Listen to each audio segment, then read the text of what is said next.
will call this meeting of the Lunenburg Town Council to order. Before we begin, as always, I'd like to acknowledge that we are meeting in Mi'kma'ki, the ancestral and unceded territory of the Mi'kmaq people. I'd also like to,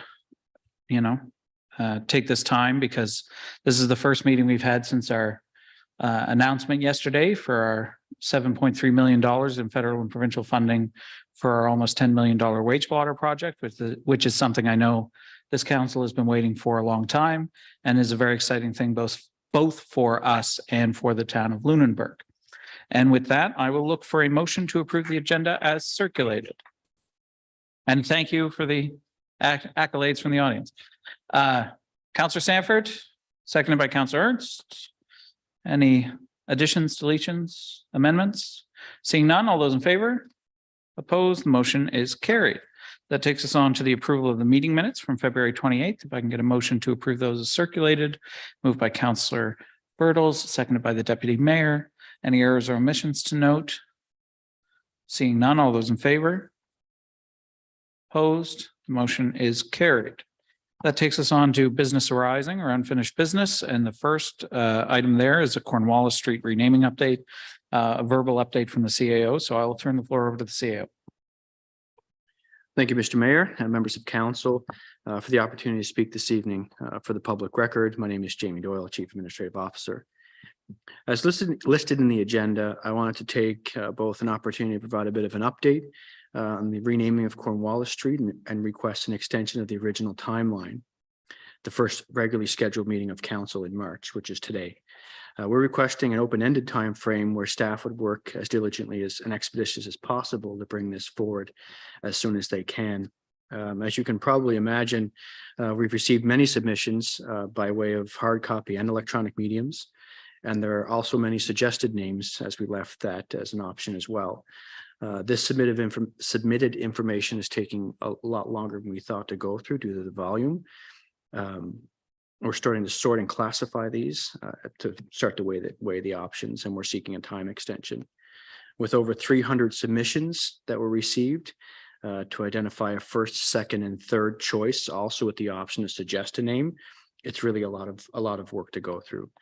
As I mentioned, staff are currently sorting this data, but it's taking a bit longer than anticipated. So with that, Mr. Mayor, I conclude my report. Thank you. Thank you, CAO. Any questions at this stage? All right, seeing none, that takes us on to committee meeting minutes, recommendations, reports, and notices of motion. There are two items under there this evening, both related to planning and related to amendments to the land use bylaw. We will begin with 8.1, amendment to the land use bylaw, deleting Schedule G vending, first reading, and I will turn it over to the Director of Community Development to offer his overview and a report.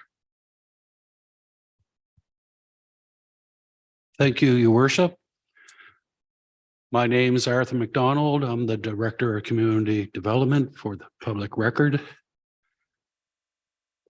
This proposal dates back to May 10th, 2022, meeting of council where council passed the following motion. Moved and seconded to undertake a planning report and draft vending bylaw, which would include a map showing permitted areas for vending and amend the land use bylaw to delete Schedule G vending, and that motion was carried. The development of a new vending bylaw has been addressed under a separate report. This report focuses on amendments to the land use bylaw to delete Schedule G vending from the land use bylaw. The Planning Advisory Committee held a public participation meeting on February 27th, 2023. There were no submissions for or against the proposed amendments. The following motion was approved by the PAC, that the PAC recommends that council proceeds with first reading of the proposed amendments to the land use bylaw by deleting Schedule G vending as outlined in the planner's report. I just want to point out that these provisions are the provisions that were adopted by council as part of the new MPS LUB, and they're outlined in Schedule G of the land use bylaw. It is not the vending bylaw that we're speaking about tonight. It's just the amendments to the land use bylaw. So refer that back to council for their consideration. Thank you. Thank you, Arthur. Are there any questions at this stage? Once more, are there any questions at this stage? Councillor Halverson, I was waiting for you. Just for the benefit, there seems to be a lot of people in the gallery here who are interested in the vending bylaw. I think we should just be clear. We're removing the existing vending bylaw from the the vending section from the land use bylaw, and there will be a separate vending bylaw. I don't have at my fingertips when we're going to bring that back to council to discuss the new vending bylaw and what that will look like. I would put that to the Director of Community Development. If I may, through the chair, the town does currently have a vending bylaw, which would be rescinded. We're adopting a new vending bylaw that actually includes a map as per direction of council, outlining the vending areas actually within the vending bylaw.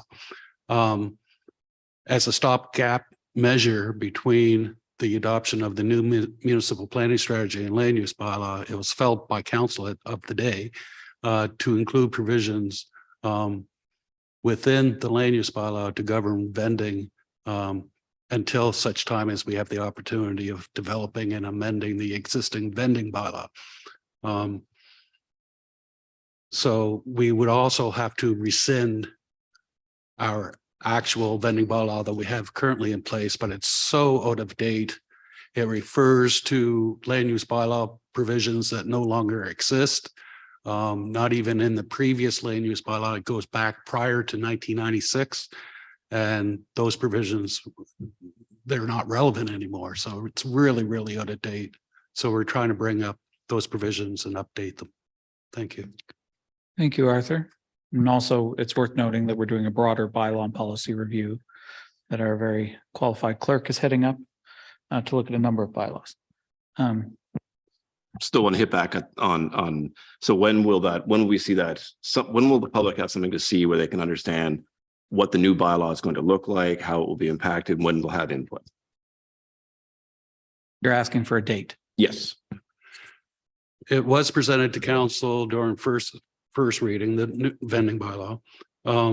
We're proposing, if council does approve this tonight, then we can proceed to advertise for a public hearing. And we're proposing to hold that on April 11th. That's great. I just wanted to make sure everyone understood that's when there'll be opportunity for public input, when we can discuss some of the things. I've already met with some of the people concerned. I've heard who've expressed concerns around the town about the new vending bylaw, but we want to make sure that everyone here has an opportunity to hear and be heard. So that's April 11th, we heard. Just if you can, Sorry.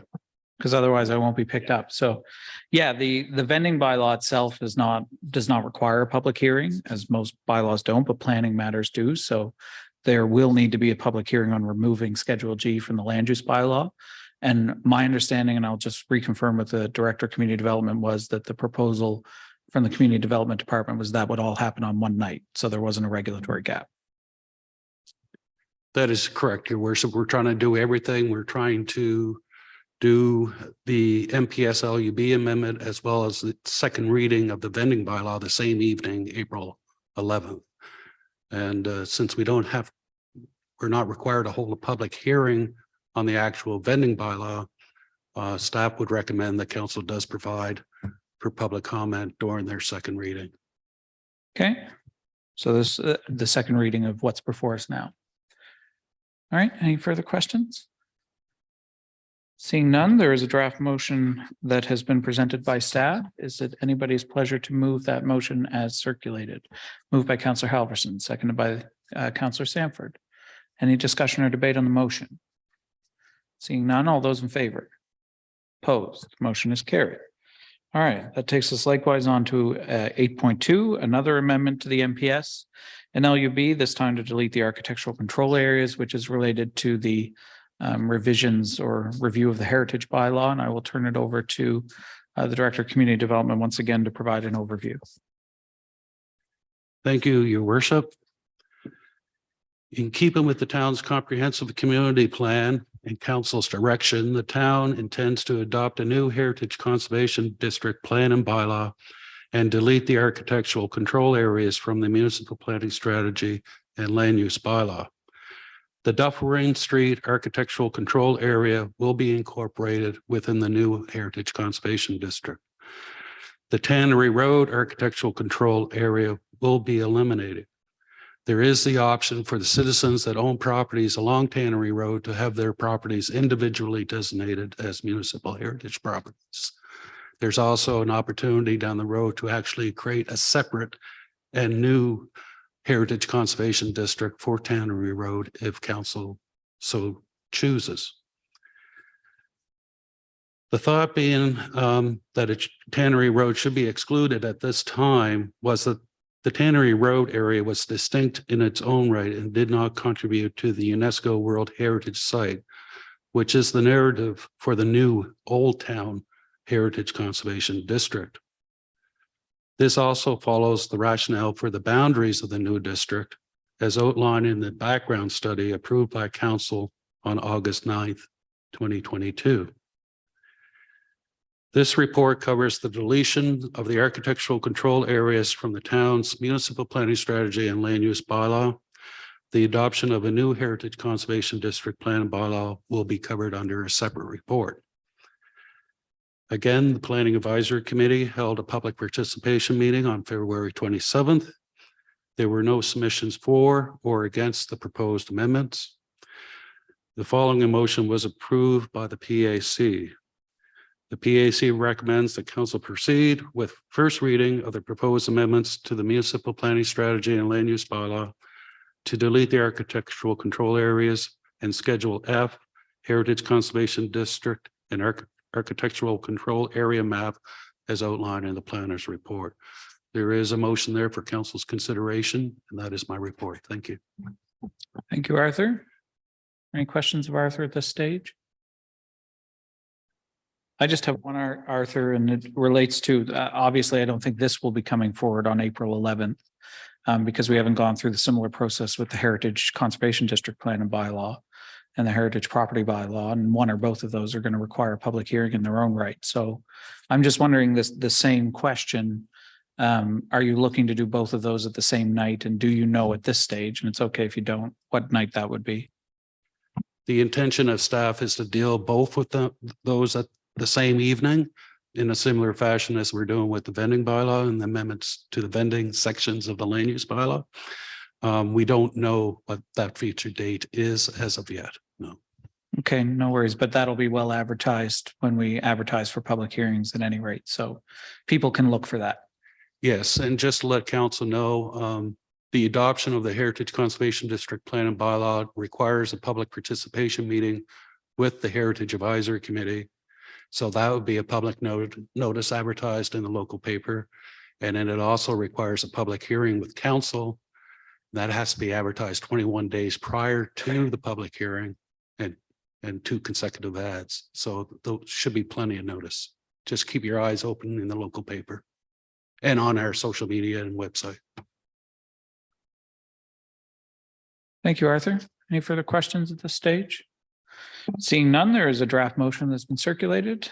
Councillor Sanford moving the motion, seconded by the Deputy Mayor. Is there any discussion or debate on the motion? Seeing none, all those in favor? Opposed? Motion is carried. All right, that takes us on to new business. There is one piece of new business tonight, which is the awarding of the 2023 Provincial Volunteer Representative. The nominee that's being recommended is Jamie Ernst. I don't see the Recreation Director with us, but it's pretty, self-explanatory. So I'm just wondering if anybody would like to move the nomination that's been circulated. Moved by Councillor Bertos, seconded by the Deputy Mayor. Is there any discussion or debate? Seeing none, all those in favor? Opposed? The motion's carried, and a round of applause for Jamie on his successful nomination. All right, we don't have an in-camera session tonight, and that is the conclusion of the meeting. There being no further business before us, I declare the meeting adjourned.